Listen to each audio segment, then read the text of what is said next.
Hello traders, तो चलिए कल के ट्रेडिंग सेशन के लिए बैंक निफ्टी के चार्ट को देख लेते हैं। पिछले ट्रेडिंग सेशन में बैंक निफ्टी ने कुछ यहाँ पे गैप अप दिया और उसके बाद मार्केट ने अपसाइड का मोमेंटम करके यहाँ पे पूरा दिन यहाँ पे ये साइडवेज ही बना रहा। तो ऐसे में देखा जाए तो यहाँ पे पहले मार्केट यहाँ पे ब्रेकआउट दिखाने के बाद यहाँ पे कुछ नीचे आया, वापस ये ऊपर गया और लगभग इसने यहाँ पे होल्ड ही किया है। तो 5500 के ऊपर ट्रेड करने की वजह से यहाँ पे ज़्यादा सेलर्स ने रिस्क नहीं लिया होगा, क्योंकि यहाँ पे वीकेंड भी ये था।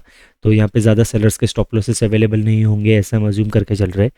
सो अगर छोटा मोटा यहाँ पे कुछ गैप अप मिल जाता है तो यहाँ पे रेजिस्टेंस के नीचे अगर मिल जाता है तो बहुत अच्छी बात होगी, या फिर ये जो सेकंड रेजिस्टेंस है इसके भी नीचे अगर गैप अप मिल जाता है तो यहाँ पे हमारा सेलिंग साइड में एंट्री करने का प्लान है। बट अगर इसके आसपास इससे ऊपर अगर गैप अप खुल गया तो यहाँ पे हमारा बाइंग करने का प्लान होगा, क्योंकि ये नीचे अगर किसी ने बाइंग कर भी ली होगी तो डेफिनेटली ये अच्छे प्रॉफिट में आ जाएंगे और प्लस यहाँ पे एक सेकंड राउंड नंबर भी अवेलेबल हो जाएगा। तो हो सकता है मार्केट यहाँ पे ऊपर जाए, कुछ रिट्रेसमेंट करे या फिर पूरा भी घूम जाए या रिट्रेस करके ऊपर भी जाए, तो कुछ कह नहीं सकते। तो बड़े गैप अप में हो सकता है यहाँ पे हमें मार्केट के ट्रेंड को ही फॉलो करना पड़ेगा और बाइंग साइड में बैठना पड़ेगा। सो अगर यहाँ पे कुछ छोटा मोटा गैप अप मिल जाता है तो यहाँ पे सेलिंग साइड के सेटअप में बैठेंगे। गैप डाउन में भी हम यहाँ पे सेलिंग साइड के सेटअप में ही बैठने वाले हैं और लगभग फ्लैट में भी हम यहाँ पे सेलिंग साइड के सेटअप में ही एंट्री करने की कोशिश करेंगे।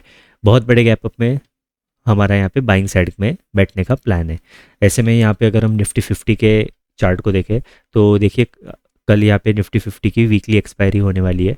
ऐसे में अगर हम देखें तो मार्केट ने गैप अप ओपनिंग के बाद कुछ पॉजिटिव मोमेंटम दिया, फिर यहाँ पे साइडवेज होके एक सेलिंग साइड का मोमेंटम देके वापस इसने अप साइड जाके ही क्लोजिंग दे दी है। तो अगर हम अच्छे से देखें तो पहले देखिए यहाँ पे सेलिंग का मूव आया, उसको मार्केट ने रिट्रेस करके अच्छा खासा रिट्रेस करके ब्रेकआउट कर दिया। वापस यहाँ पे कुछ सेलिंग का मूव आया, वापस मार्केट ने इसका फिर से ब्रेकआउट कर दिया। यहाँ पे भी कुछ सेलिंग का मूव हम देख पा रहे हैं, जिसके बाद मार्केट ने रिट्रेस करके ब्रेकआउट करके क्लोजिंग दे दी। तो ऐसे में ये पूरे दिन यहाँ पे अगर किसी ने सेलिंग कर भी ली होगी तो बार बार मार्केट ने उनका अच्छे से स्टॉप लॉस यहाँ पे हिट करने की कोशिश की है। तो यहाँ पे ज़्यादा सेलर्स के स्टॉप लॉसेस अवेलेबल नहीं होंगे। प्लस अगर हम यहाँ पे देखें तो 24,000 के ऊपर मार्केट ने क्लोजिंग की है, तो डेफिनेटली यहाँ पे हम अज्यूम कर सकते हैं कि यहाँ पे सेलर्स के स्टॉप लॉसेस नहीं है।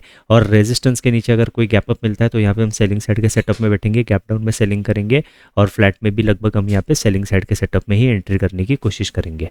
सेंसेक्स के चार्ट को देख लेते हैं। सेंसेक्स में यहाँ पे कहानी थोड़ी सी ज़्यादा क्लियर है, क्योंकि यहाँ पे देखिए राउंड नंबर के ऊपर फिर से क्लोजिंग हम देख पा रहे हैं। तो पॉजिटिव मोमेंटम के बाद एक साइडवेज मोमेंटम और वापस एक रिट्रेसमेंट करके मार्केट ने ऊपर जाके क्लोज किया है। ऐसे में यहाँ पे बायर्स का पोजीशन ज़्यादा होल्ड हो सकता है। ये केस निफ्टी के लिए भी ये बात निफ्टी के लिए भी अप्लाई होती है।